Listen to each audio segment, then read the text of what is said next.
Thank you, Madam Speaker. I rise to ask question number 177 of 2017, standing in my name in today's order paper. And the question is directed to the Attorney General and Minister for Economy, Public Enterprise, Civil Service and Communications.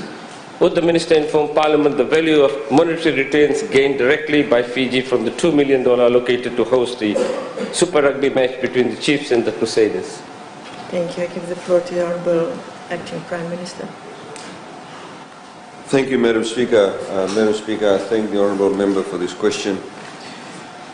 I think nobody would argue against the fact that promoting and having such high caliber rugby teams playing Fiji provides numerous benefits to Fiji, not just to the fans but also to our economy and also increasing our footprint internationally, Madam Speaker. The questions are asked about the returns gained directly. I would venture to say that we also have gains indirectly also from this match.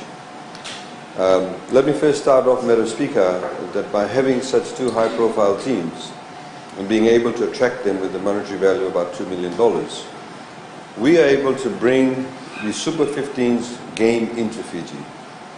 What it does, firstly, of course, is we have live television coverage. That television coverage approximately goes to about 2 million viewers in the three predominantly Super 15's countries, which is South Africa, Australia, and New Zealand. Also, like we are not a Super 15 country in the sense that we don't have a team, we also watch those matches when those games are played from teams from those three countries. So similarly, we have people from other countries that actually watch this game. People in USA, Canada, Latin America, UK and Ireland, South Africa, France, Italy, Middle East, North Africa, Japan, and various parts in the Pacific region also. This game, Madam Speaker, is actually televised through 14 TV channels, including Sky Sports, ESPN, Fox Sports Australia, Sky New Zealand, Japan Sports, Sky Italia, OSNS Sports, and Canal. These are the network or the footprint through Sky Sports. What it does, Madam Speaker, of course, is firstly, as many Fijians would have said, those of you who watch the actual game live on TV, many people have said, you can't even tell this is Fiji. Many people have said that. So essentially it lifts up our profile as a destination that actually can host international events, number one. Number two, it gives us a footprint into those countries. Prior to the game, Tourism Fiji, Madam Speaker, had a sort of 27 minutes specifically dedicated to Tourism Fiji, and actually during the game too, to be able to promote Fiji. We had, Madam Speaker, also an 8-minute segment prior to the game that had a short documentary on the Crusaders, Fijian Crusader team members, Setareki Tamanivalu and Manasa Mataele. These people were again promoted. They talked about their humble beginnings from Fiji and how they've ended up in a Super 15 team. Again, it lifts up our profile. So what it does, it also says to other rugby scouts that Fijians are actually good rugby players, and therefore there's economic opportunities for the rugby players if they get picked up by these teams. Now, the other point, of course, Madam Speaker, is that it feeds into the tourism market.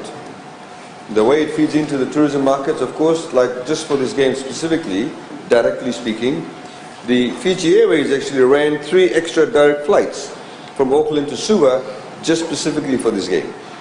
Apart from, of course, other seats being filled in on the normal scheduled flights that would actually run from Auckland to Suva, Auckland to Nandi, Christchurch to Nandi, and of course Wellington to Nandi too. So that's one aspect of it. When they come here, of course, it goes without saying, it would be trite for me to say, and educate members of this House that when they come here, they of course use our taxis, they use our hotels, they pay STT, they pay VAT, they pay environmental levy. All of those things feed into that. They buy our food, they drink our beer, they eat our chips, they eat our food, whatever the case may be. On the day itself, Madam Speaker, the gate takings and these of course have to be all audited. The game was just held last week. On the day itself, the ticket sales amounted to $722,928. And the share that Fiji Sports Council gets is 25%, which is $180,732. That's the direct result of those ticket sales. the Sports Council also generated $24,246 for sales of merchandise, liquor and car park fees.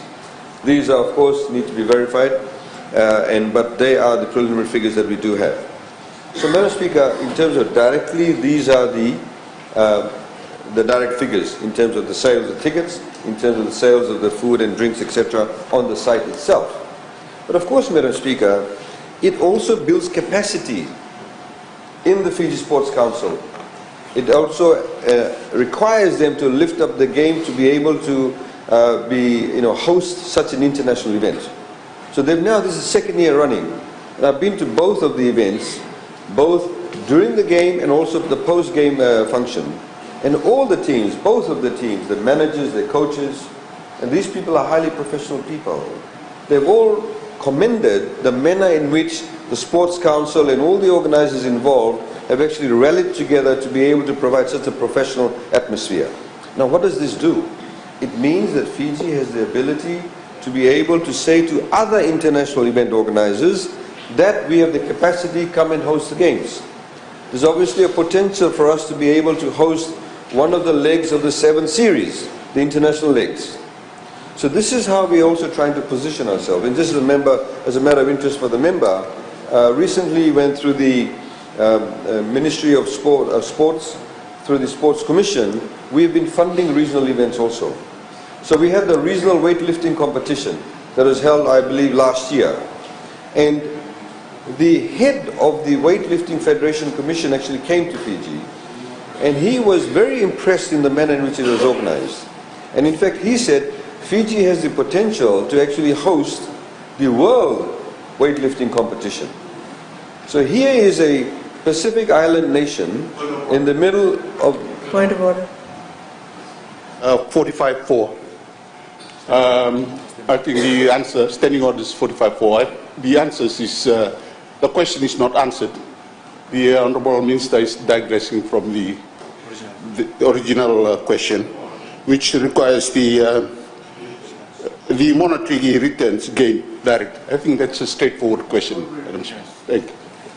Thank you. Honourable Minister, please note on the issue that has been raised. Thank you, Madam Speaker. Madam Speaker, the value of monetary returns also needs to be identified not just by dollars and cents, but also the potential of the monetary returns. That's what I was trying to elucidate. But if they want me to round it off, the fact of the matter is that these kind of events, including the weightlifting competition, does give us the ability to be able to showcase our country and be able to host more events, and therefore it provides enormous economic benefits to our country.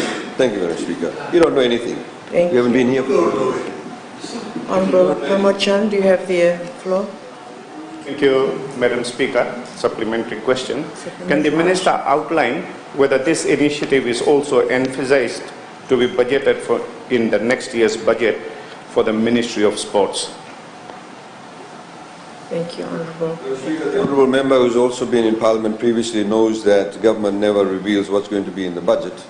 But of course we have various legal obligations, and which will be fulfilled in the budget. Thank you. Honourable Vijayanagara. Madam Speaker, rugby is very important to Fiji, and one of our weaknesses is that our players don't have the exposure against top teams to make them compete in international level. Would the government consider spending this kind of money to bring in top teams to give our boys the exposure and experience to play against top sides? Thank you, Madam Speaker. Mr. Speaker, this is how disconnected the opposition is. You have one member objecting to me answering when I was actually going down that path, saying it's about monetary value. You have the other member not talking about the monetary value pertaining to this actual hosting of this game. They don't even know what they want.